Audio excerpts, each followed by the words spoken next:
Pelataran Indonesia resmi membuka Pelataran Makassar Venue Dining belum lama ini. Hadirnya ikon Next Level Indonesian Hospitality ini menandai langkah ekspansi strategis ke Indonesia Timur. Pelataran Makassar menawarkan perpaduan kemewahan, cita rasa khas Nusantara, dan sentuhan budaya Bugis Makassar yang autentik.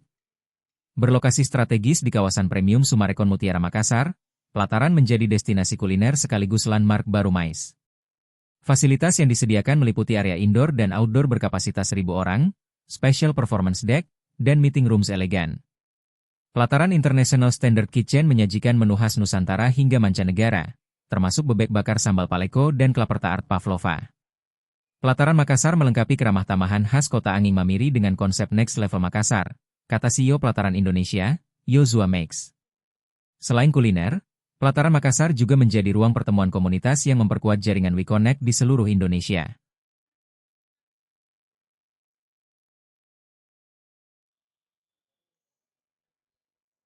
Download Tribun X sekarang, menghadirkan lokal menjadi Indonesia.